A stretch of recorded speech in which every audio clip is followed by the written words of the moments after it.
ಎಲ್ಲರಿಗೂ ನಮಸ್ಕಾರ. ನಾನು ನಿಮ್ಮ doctor B K Ram Praveen, Janata Ayurveda, Hassan. ಓಂ ನಮಾಮಿ ಧನ್ವಂತರಿಂ ಆದಿದೇವಂ ಸುರಾಸುರೈರ್ವಂದಿತ ಪಾದಪದ್ಮಂ ಲೋಕೆ ಜರಾರುಗ್ಭಯ ಮೃತ್ಯುನಾಶಂ ಧಾತಾರಮೇಶಂ ವಿವಿಧೌಷಧೀನಾ ಧನ್ವಂತರೈರಮಾನಾಥಂ ಸರ್ವರೋಗ ನಿವಾರಕಂ ಆಯುರ್ವೇದ ಪ್ರವರ್ತಾರಂ ವಂದೇ ಪೀಯೂಷದಾಯಕಂ. ಸರ್ವೇ ಜನಃ ಸುಖಿನೋ ಭವಂತೋ ಸರ್ವೇ ಸಂತೋ ನಿರಾಮಯಃ. ಓಂ ಶಾಂತಿ ಶಾಂತಿ ಶಾಂತಿ. ವೀಕ್ಷಕರೇ, ಹೆಚ್ಚಿನ ಜನ ಈ ಒಂದು ಬಿ ಪಿ ಕಾಯಿಲೆ ಅಂತಂದರೆ ಹೈಪರ್ ಟೆನ್ಷನ್, ಡಯಾಬಿಟಿಸ್, ಸಕ್ಕರೆ ಕಾಯಿಲೆ, ಕೊಲೆಸ್ಟ್ರಾಲ್, ಹಾರ್ಟಿನ ಸಮಸ್ಯೆ ಇವುಗಳ ಬಗ್ಗೆ ಜಾಗೃತರಾಗಿರ್ತಾರೆ, ಒಂದು ಮಾಹಿತಿಯನ್ನು ತಿಳ್ಕೊಂಡಿರ್ತಾರೆ. ಆದರೆ ಕೆಲವೊಂದು ಸಮಸ್ಯೆಗಳು ಅಂದರೆ ಕೈಕಾಲು ಬೆಂಡ್ ಬಂದಂಗೆ ಆಗೋದು, ಜುಮ್ ಗುಡ್ದಂಗೆ ಆಗೋದು, ಮರಗಟ್ಟದಂಗೆ ಆಗೋದು, ಇವುಗಳ ಬಗ್ಗೆ ಅವರು ನೆಗ್ಲೆಕ್ಟ್ ಮಾಡ್ತಿರ್ತಾರೆ. ಕಾರಣ ಏನು ಅಂತಂದರೆ ಇದು ತಂತಾನೇ ಅದು ಸರಿಯಾಗ್ತದೆ.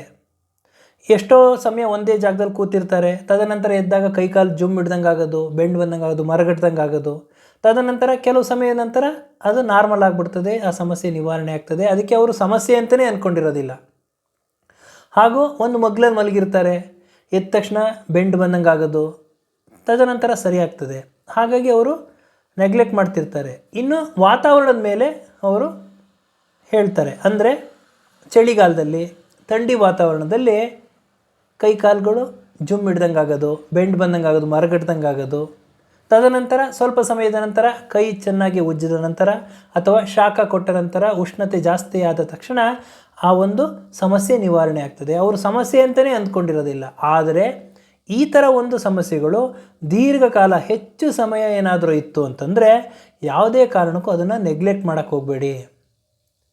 ತಜ್ಞ ವೈದ್ಯರಿಗೆ ನೀವು ತೋರಿಸಿ ಅದಕ್ಕೆ ಸೂಕ್ತ ಚಿಕಿತ್ಸೆಯನ್ನು ತೆಗೆದುಕೊಳ್ಬೇಕಾಗ್ತದೆ.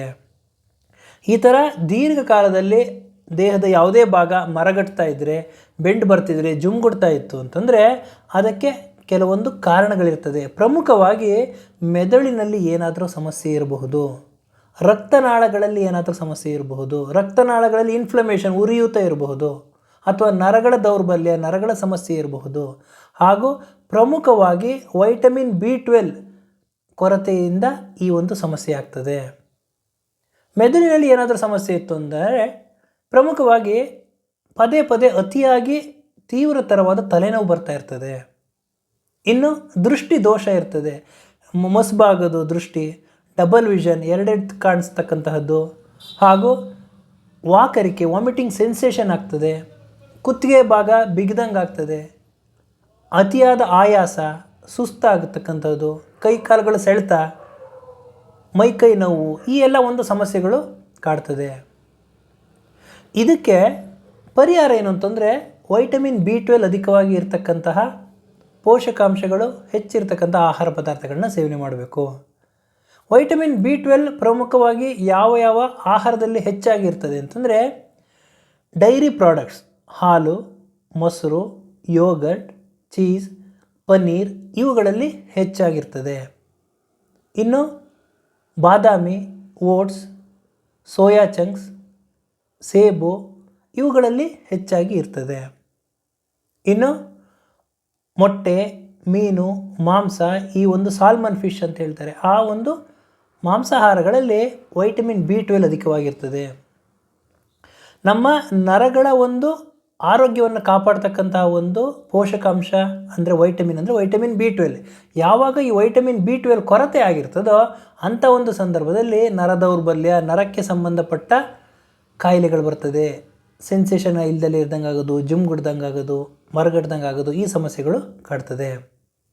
ಇದಕ್ಕೆ ಯಾವ ಯಾವ ಪರೀಕ್ಷೆಗಳನ್ನ ಮಾಡಿಸ್ಕೋಬೇಕು ಅಂದರೆ CT ಹೆಡ್ ಹಾಗೂ MRI, ಸೆರೆಬ್ರಲ್ ಆಂಜಿಯೋಗ್ರಫಿ, ಈ ಒಂದು ಪರೀಕ್ಷೆಗಳನ್ನ ಮಾಡಿಸ್ಕೊಳ್ಳೋದ್ರಿಂದ ಮೆದುಳಿನ ಒಂದು ಕಾರ್ಯಕ್ಷಮತೆ ಗೊತ್ತಾಗ್ತದೆ, ನರಗಳ ದೌರ್ಬಲ್ಯ ಇದ್ದರೆ ಗೊತ್ತಾಗ್ತದೆ.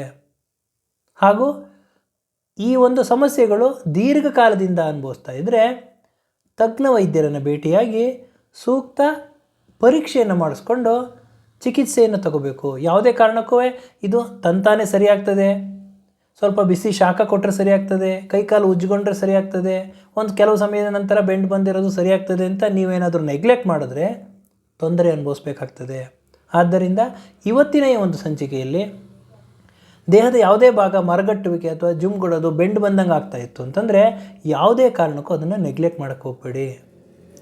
ತಕ್ಷಣ ಹತ್ತಿರವಿರುವ ತಜ್ಞ ವೈದ್ಯರನ್ನು ಭೇಟಿಯಾಗಿ ಸೂಕ್ತ ಪರೀಕ್ಷೆಯನ್ನು ಮಾಡಿಸ್ಕೊಂಡು ಅವರ ಸಲಹೆ ಸೂಚನೆ ಮೇರೆಗೆ ಔಷಧೋಪಚಾರಗಳನ್ನ ಮಾಡಿಕೊಂಡು ಆರೋಗ್ಯವನ್ನು ಕಾಪಾಡ್ಕೋಬೇಕು ಅಂತ ಹೇಳ್ತಾ ಇವತ್ತಿನ ಈ ಒಂದು ಸಂಚಿಕೆಯನ್ನು ಮುಗಿಸ್ತಾ ಇದ್ದೀನಿ. ನನ್ನ ಈ ವಿಡಿಯೋ ತಮಗೆ ಇಷ್ಟವಾಗಿದ್ದಲ್ಲಿ ಲೈಕ್ ಮಾಡಿ, ಶೇರ್ ಮಾಡಿ ಹಾಗೂ ನನ್ನ ಎಲ್ಲ ಮುಂದಿನ ವಿಡಿಯೋಗಳಿಗಾಗಿ ಸಬ್ಸ್ಕ್ರೈಬ್ ಮಾಡಿ. ಧನ್ಯವಾದಗಳು.